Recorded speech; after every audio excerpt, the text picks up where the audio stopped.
అర్హులై ఉండి ఎవరికైతే మిస్ అయిందో వాళ్ళన్నీ కూడా మనం ఇమీడియట్ గా దాన్ని ఎన్ని రోజులు టైం ఉంటుందమ్మా?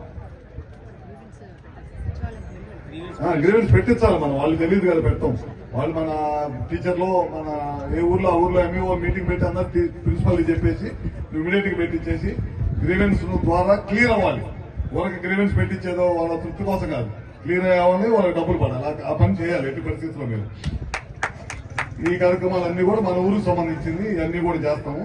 అదేవిధంగా ఇవాళ రాష్ట్ర వ్యాప్తంగా ఈ కార్యక్రమం జరుగుతుంది. దాదాపు ఇది తెలుసా 8,500 కోట్ల రూపాయలు ఖర్చు పెడుతున్నారు పిల్లల చదువుల కోసం ఈ ప్రభుత్వం.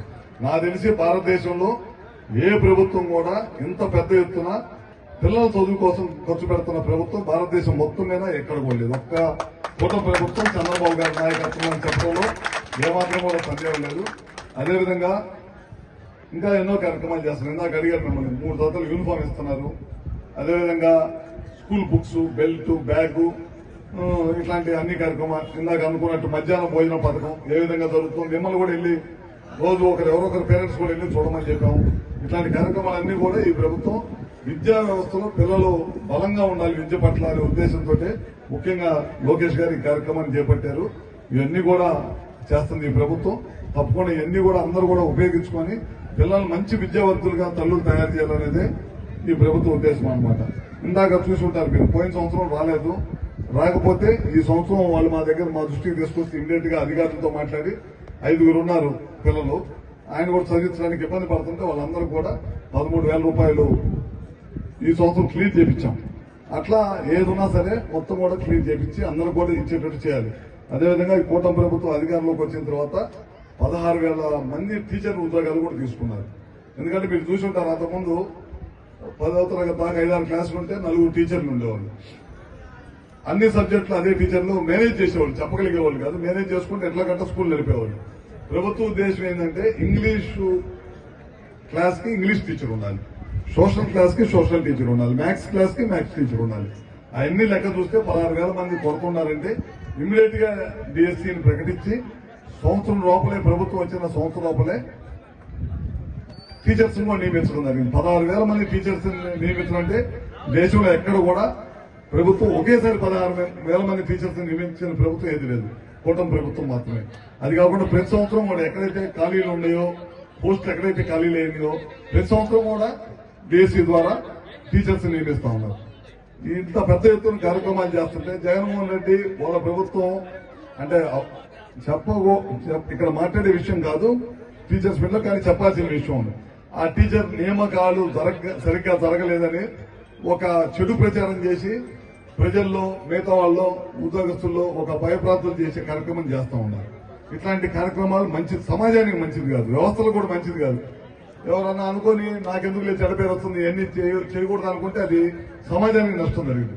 ఇవాళ మా డిపార్ట్మెంట్ ఉంది, ఎల్సిటీ డిపార్ట్మెంట్ లో నేను చూస్తా ఉంటా, చాలా చోట్ల ఏఈలు కొడుతుంది. ఏఈలు కొడుతుంటే ముఖ్యమంత్రి గారి దృష్టికి తెలియగానే ఎంతమంది ఏఈలు కావాలంటే 630 మంది ఏఈలు కావాలంటే ఇటీవల కాలంలో నోటిఫికేషన్ ఇచ్చాం.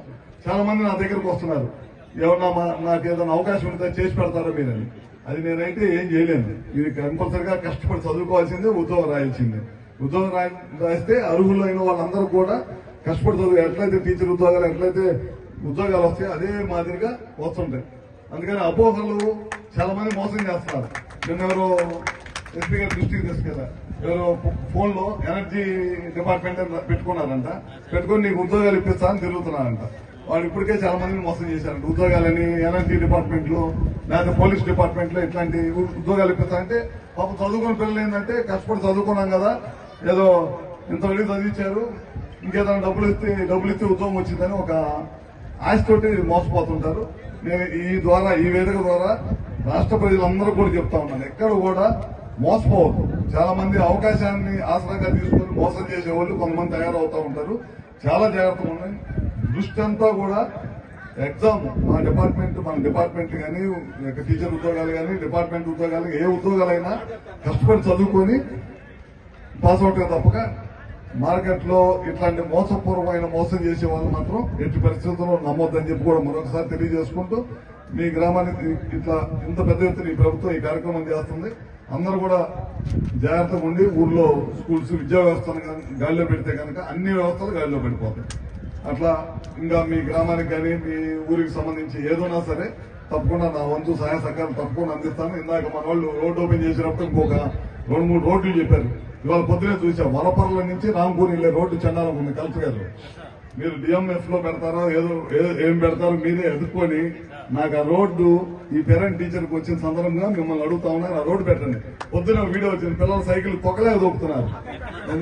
రాంపూర్ నుంచి వలపర్ల వెళ్ళే రోడ్డు మరీ చండాలం ఉంది. పొద్దునే ఎవరు పంపించారు నాకు, అందుకని అది ఇది ఒకటి ఇంకొక చోట అక్కడ ఒకటి ఉంది. అదే ఏది చూద్దాము. స్కూల్కి ముందు పిల్లలు స్కూల్కి అనమాట.